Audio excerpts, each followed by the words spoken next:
tardes, amigos. Este es el programa Diálogos de Montonero. Bueno, ya estamos embarcados de lleno en la transición, en el cambio del poder. El Perú avanza hacia un 28 de julio para celebrar su fiesta nacional en democracia, con Estado de Derecho y con nueva presidenta. Pero una de las cosas más importantes de este acontecimiento es que la elección de Keiko Fujimori ha recuperado algunos conceptos que parecían absolutamente lejanos en el Perú en la última década. En la última década en el Perú estaba sumergido en esta discusión de vacancia, de disolución, luego al final de la censura del presidente cuando se agotó la sucesión constitucional. Hoy empezamos a hablar de coaliciones en las cámaras, de gabinete, de fórmulas de gobierno, especulaciones sobre los ministros, sobre qué es lo más conveniente en tal sector. Y por otro lado, existe una enorme expectativa en la ciudadanía, una enorme esperanza, incluso en el sur. Por eso el señor Roberto Sánchez se ha quedado solo con sus amigos radicales. Sin embargo, aquí queremos plantear un enfoque que puede parecer disruptivo con la mayoría de las especulaciones.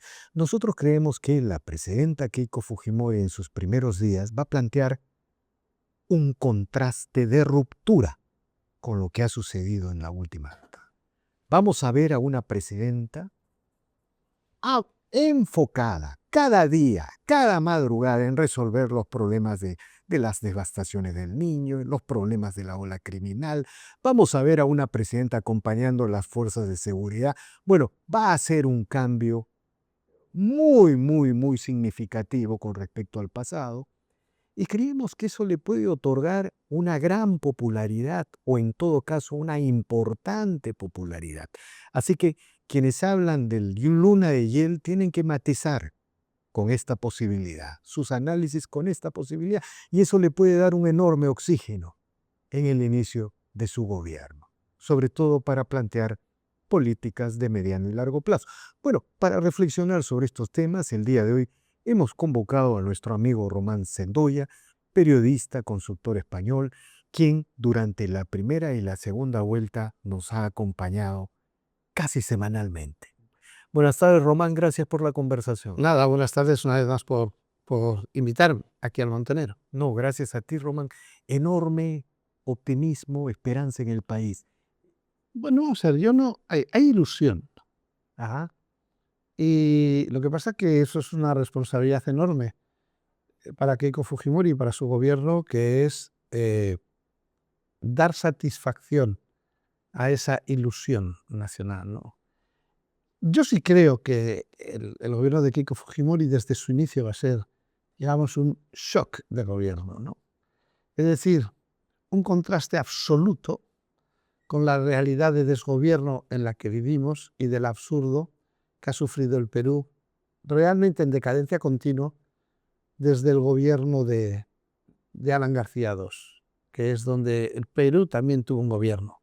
A partir de ahí lo que ha sido es una degradación, ¿no? Te refieres al gobierno de Humala para adelante. Exacto. Vuelve la institucionalidad, vuelve la cordura, vuelve la política. La política, qué importante es eso, ¿no? Ahora se habla oficialismo, oposición. No escuchaba eso hace tiempo. No, vamos a ver, es que el final de la etapa pre-Keiko Fujimori culminó antes de ayer con un absurdo infinito, que es la condecoración de Gerí por el Congreso que le vacó. Vamos a ver, pónganse de acuerdo. O le vacan o le condecoran. Lo que no se puede hacer es vacar a un presidente y luego condecorarlo por sus méritos. ¿Me lo pueden volver a explicar? Bueno, Ese es un despropósito político, digo político, absoluto. Es un oxímoron en sí mismo. En sí mismo, es que es tremendo. Yo cuando lo vi dije, no me lo puedo creer, o sea, esto ya es lo que nos faltaba, ¿no? Bueno, pero no. Bien, yo creo que es una culminación estupenda de una época que mejor olvidar, ¿no? Y vamos a empezar con realidades que son tangibles, porque nos pueden tachar de optimistas y de ilusionados o de ilusos. Claro, pero Román, lo que sí parece que es posible es que ya vimos a Keiko Fujimori en campaña electoral joven, frenética, con una voluntad poderosa. Si eso se traslada al día a día en el gobierno, imagínate, devastación en el sur. Ella, No, pero no, fíjate, vamos a ver. Vamos por pasos, ¿no? Para darnos cuenta de qué estamos hablando. El 29 de julio de 2021, día siguiente de que Castillo fuera investido presidente, empezó la fuga de 25.000 millones de dólares del país. qué interesante comparación. El 29 de julio de 2026 hay lista de espera para más de 100.000 millones de dólares para invertir en el país. Esa cifra, Esa cifra es de gente de gobiernos, fondos de inversión, ayudas internacionales, gente que está dispuesta a invertir en el Perú. Que hay que hacerlo con orden, que hay que hacerlo con criterio. Hay que seguir manteniendo las variables y el Banco Central de Reservas va a tener que gestionar para no generar tensiones inflacionarias, etcétera. Todo esto. Pero esa es una realidad que pone en comparación clara y clave cuál es la diferencia de lo que ha generado la victoria de Keiko Fujimori a lo que genera la victoria de las alternativas del sombrero. Llámese Castillo, que es una realidad de fuga de capitales, y llámese Sánchez, que ni fue elegido congresista y que lo único que está intentando es insistir y perseverar en esas políticas que llevaron a la ruina, a la inflación, al abandono de la credibilidad del país, y que, por cierto, después de una elección en la que sacó muchísimos millones de votos, su capacidad de movilización y de marcha está demostrándose que es cero. Porque además todo lo que hace no lo hace a favor de la democracia, todo lo que hace lo hace en contra del Perú. No nos equivoquemos. Ha perdido. El Jurado Nacional de Elecciones ya ha entregado las actas oficiales del resultado válido de la plancha de Fuerza Popular con Keiko Fujimori a la cabeza, con Lucho Galarreta y con Miki Torres. En un acto institucional donde la democracia del Perú ya ha dicho que son los que legítimamente ganaron, que ya se ha observado todo, que ya se ha analizado todo, y que Keiko Fujimori es la legítima presidenta constitucional electa del Perú y que el día 28 tendrá su banda, jurará su cargo y será la presidenta del Perú.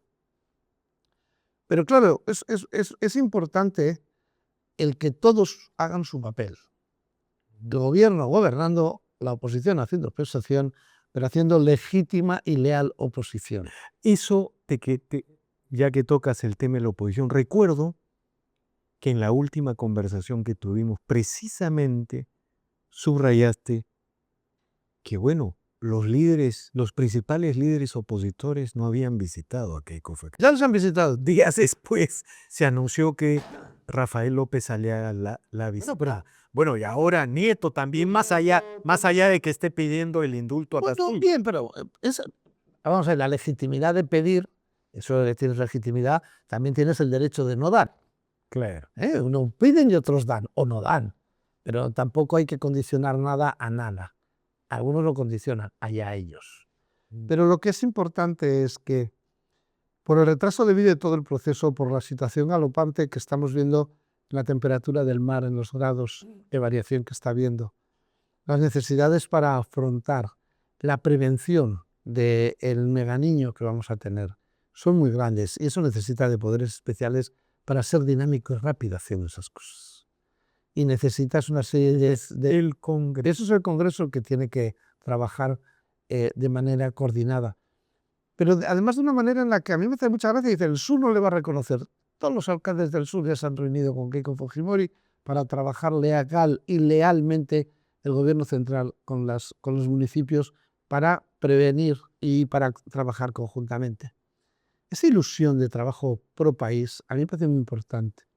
Keiko Fujimori en el discurso que hizo en el Teatro Nacional lo expresó muy claramente. Primero, es un gobierno con objetivos, con tareas, no un gobierno de gestionar el día a día, es un gobierno de exigencia de hacer cosas.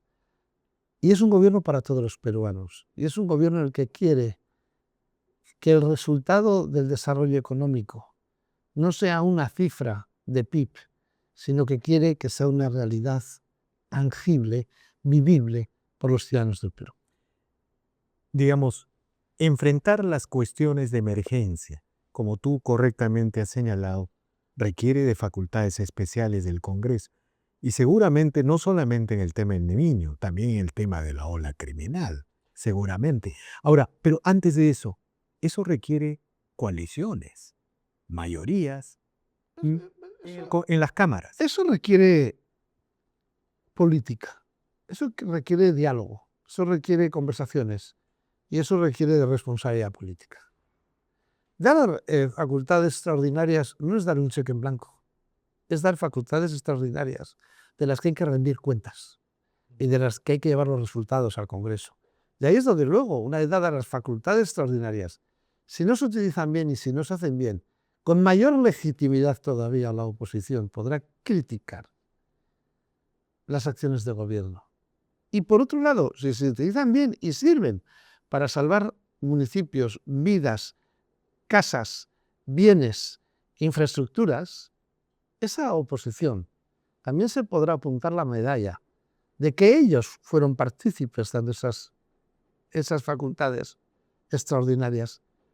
Por eso yo apelo a la responsabilidad política de todos. Cada uno en su papel tienen que tener claro cuáles son las funciones que tienen que hacer y qué papel tienen que desarrollar. Con amplitud de visión y sobre todo pensar en una cosa que es mucho más importante, que el dime y direte del Congreso o del Senado es el bienestar y el desarrollo y la protección de los ciudadanos. Ahora,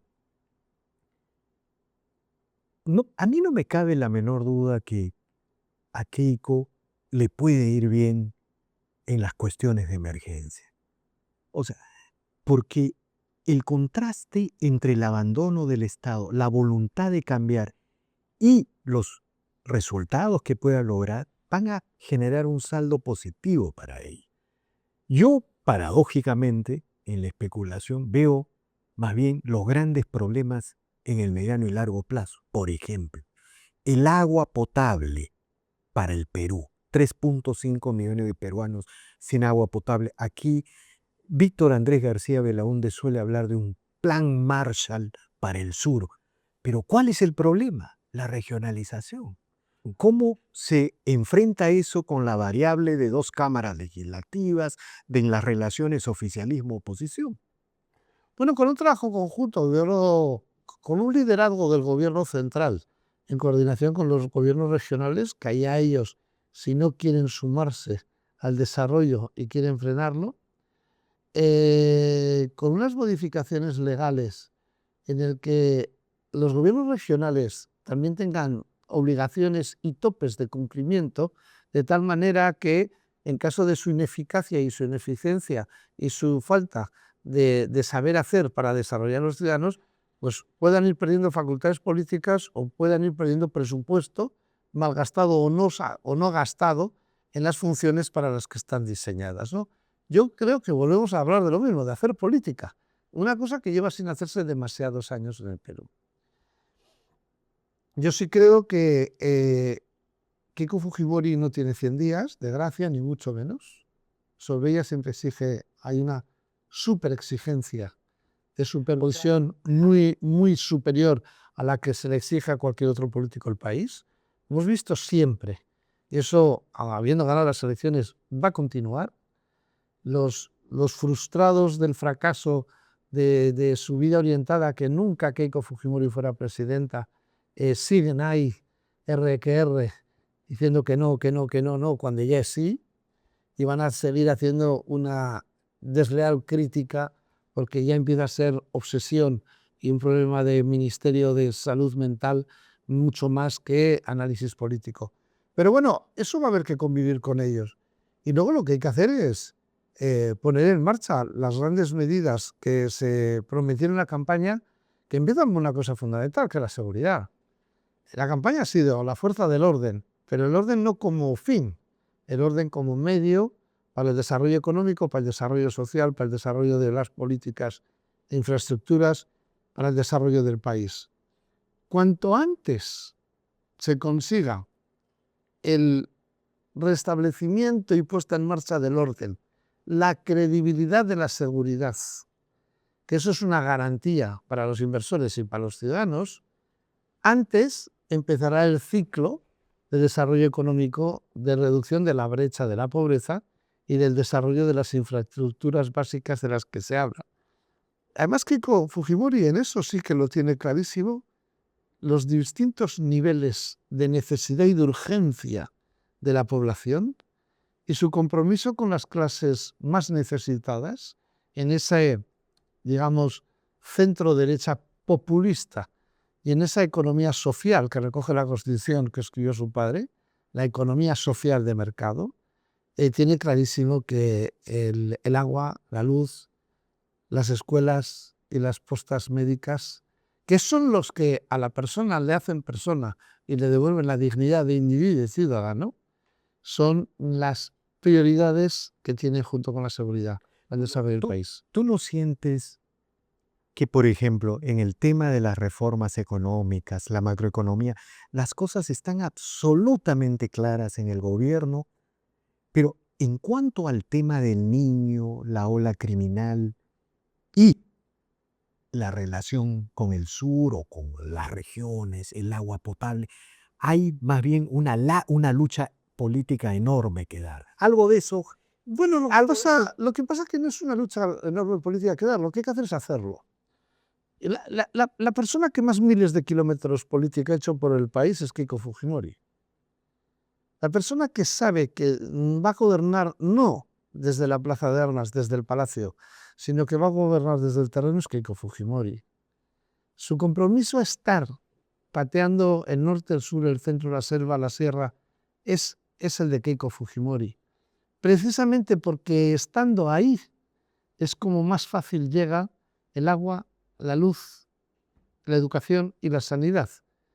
Lo que tú ya sabes es que todos los políticos trabajan para donde está su presidenta, porque todos están volcados en lo que su presidenta ve, lo que su presidente ve y su presidente gestiona.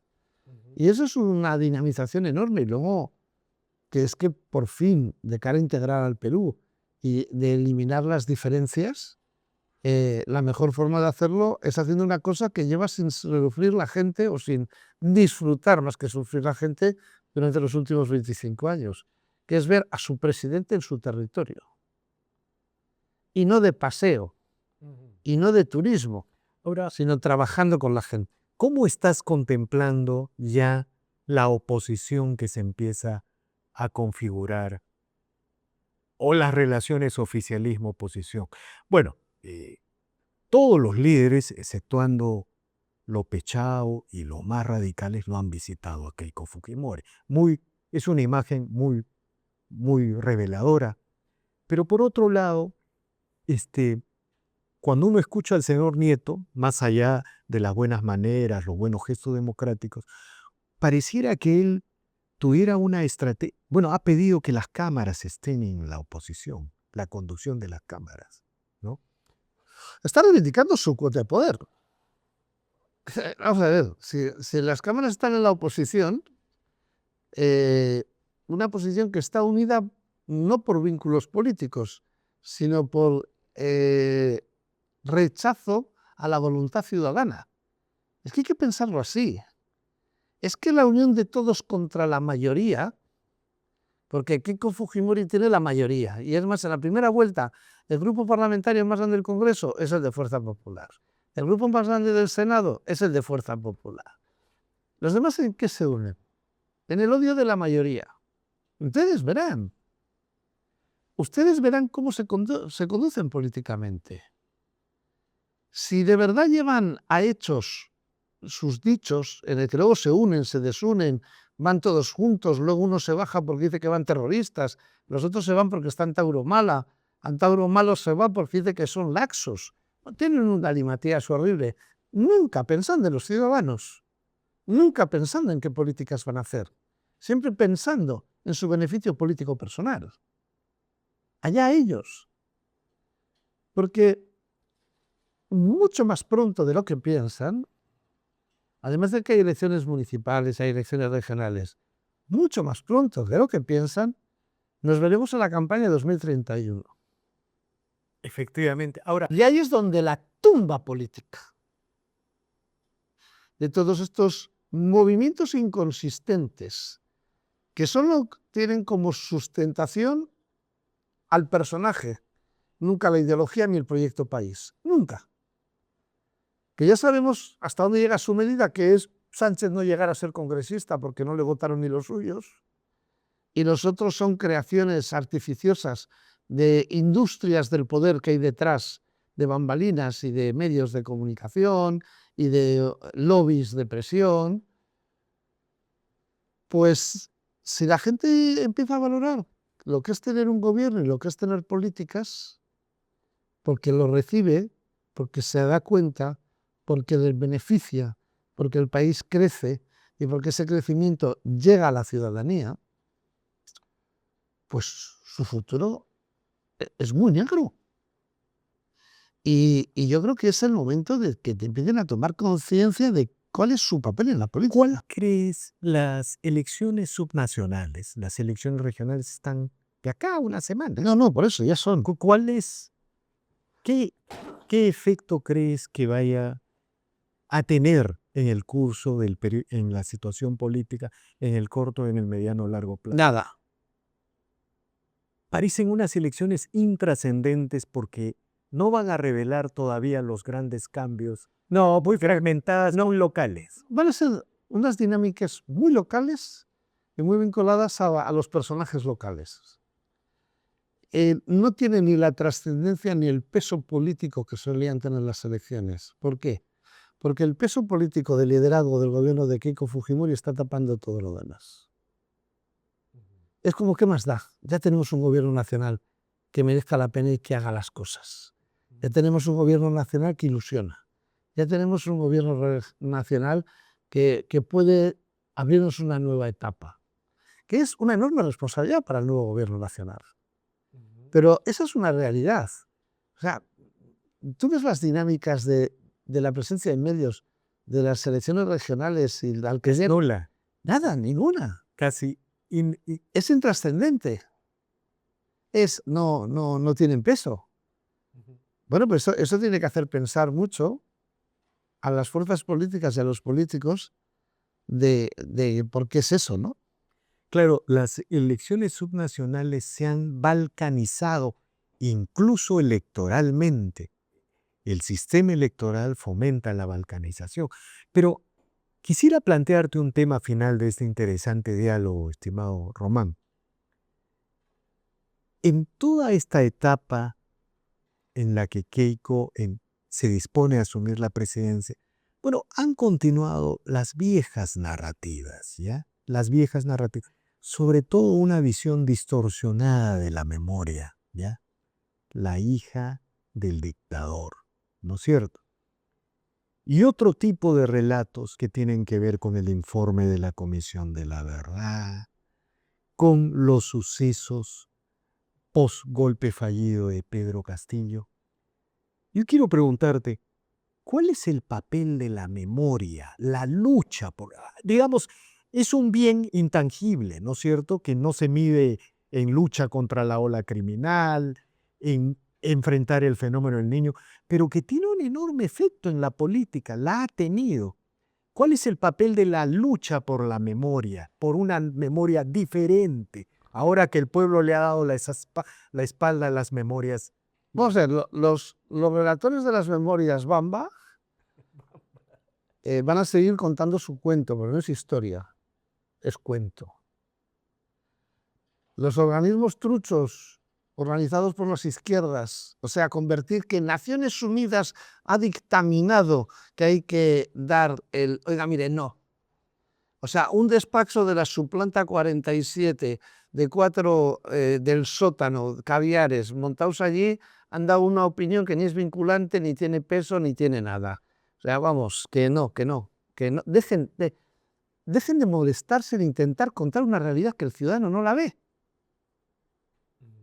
O sea, están todos repitiéndose, o sea, no se han enterado de nada. Cada uno tiene su parcela de relato Es decir, mire, Castillo no está secuestrado, por mucho que lo digan.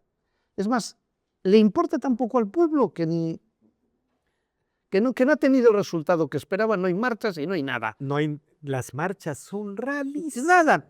O sea, Ni 50 han ido a la última marcha de... que en mundo los derechos del mundo humanos y tal, mentira. Además, mentira y a la gente no le importa. Yo lo único que espero es o jubilación o reconversión. No, es verdad. Oiga, mire, o dan un paso a asumir su realidad y asumir la realidad, que se puede ver desde distintos puntos de vista, pero para que la gente te lea, para que la gente te escuche, para que la gente te siga, es necesario que haya una correspondencia, un correlato entre la realidad y el relato. Y entonces aquí hay algunos obsoletos que tienen su relato, se creen que son la última Coca-Cola del desierto, se han quedado más solos que nadie y siguen manteniéndose sus relatos. Bueno, todavía se les lee poco, ya muy poco. Como sigan en su persistencia, pasarán la intrascendencia absoluta.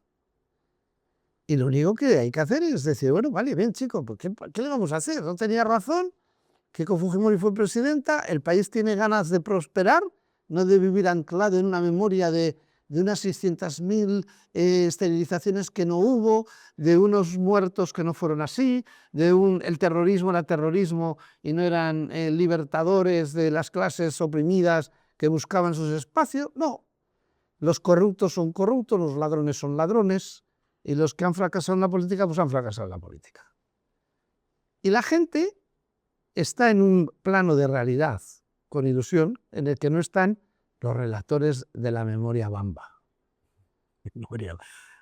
Ahora, como tema final, ¿cuál crees que podría ser, como se dice, uno de los mayores errores del gobierno de Keiko Fujimori? ¿Qué es lo que hay que evitar? ¿No es cierto? A veces los gobiernos, en el momento de la victoria, caen en la soberbia. ¿Qué dirías tú, de acuerdo a tu experiencia política? A mí me preocupa el tiempo que pasa entre que tú arrancas, aunque es gente con experiencia, la mayoría de los ministros.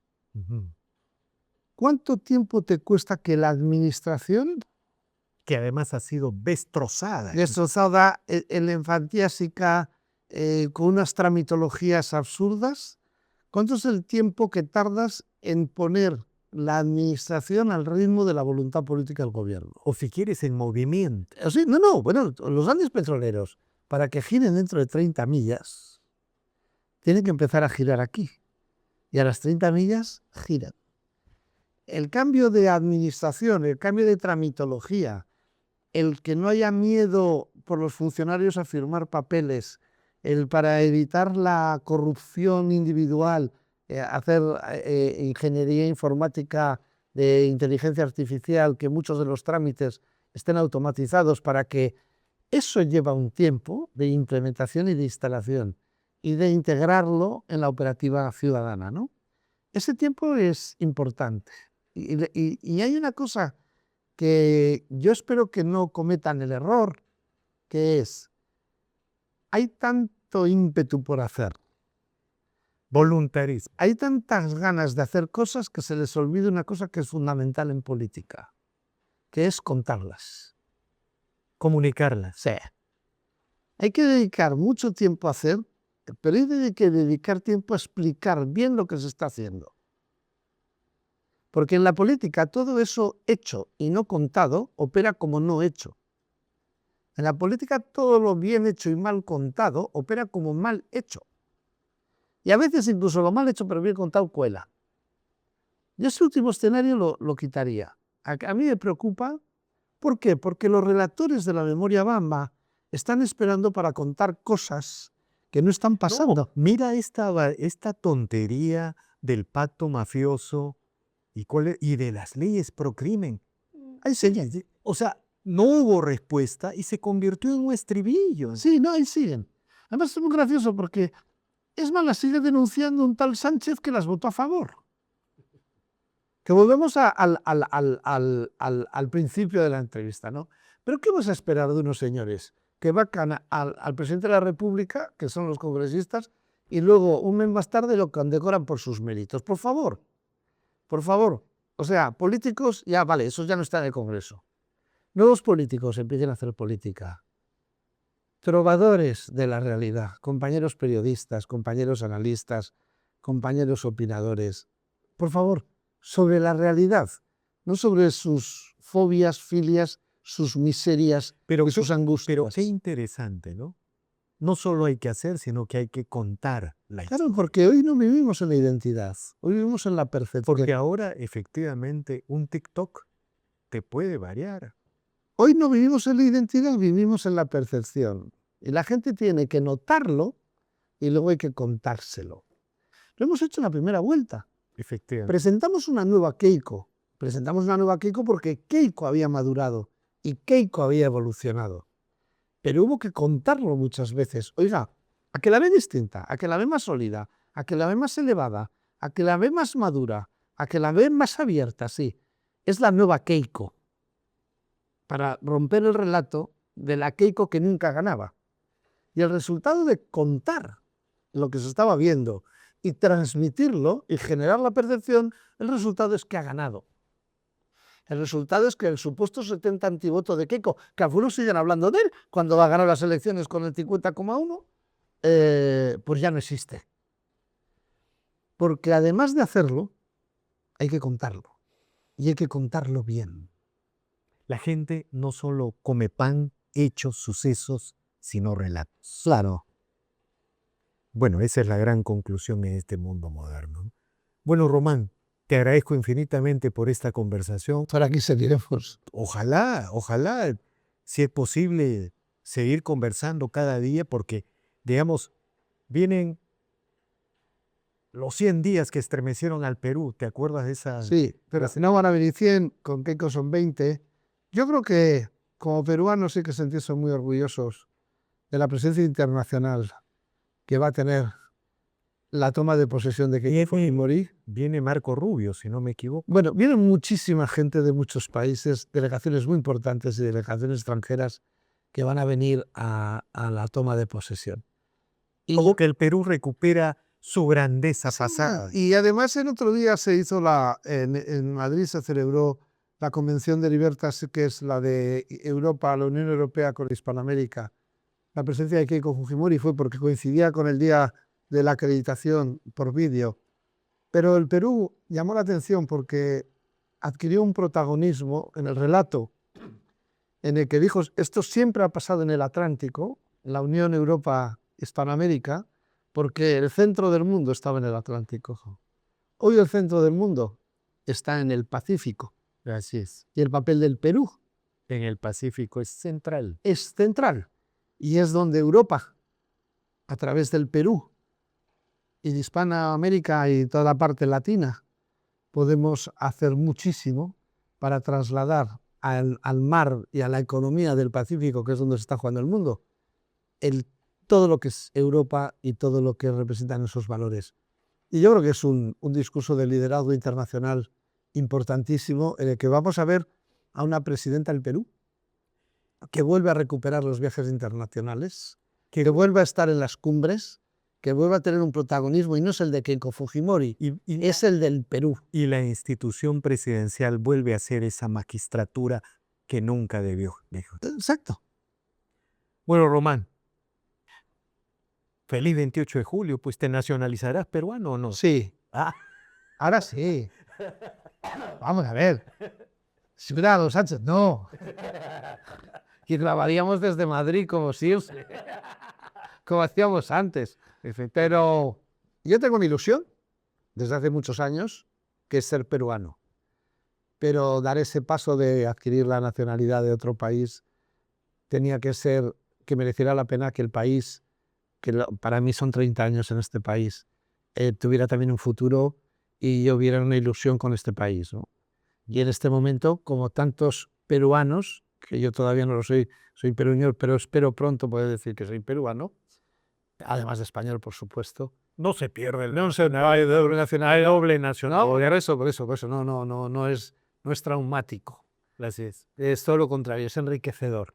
Así es. Y vamos, me encantará ser peruano pronto y poder, de lo que pueda, ayudar a que este país, como él lleva haciendo muchos años, desde mi mejor intención, salga adelante. Bueno, buena noticia. Feliz 28 de julio, entonces. Feliz 28 de julio. Y muchas gracias por esta conversación y tenemos que seguir conversando. Por supuesto. Bien amigos, esta ha sido una nueva edición de Diálogos del Montonero. No olvide, suscríbase al canal, deje su comentario. Así nos consolidamos, avanzamos. Muchas gracias.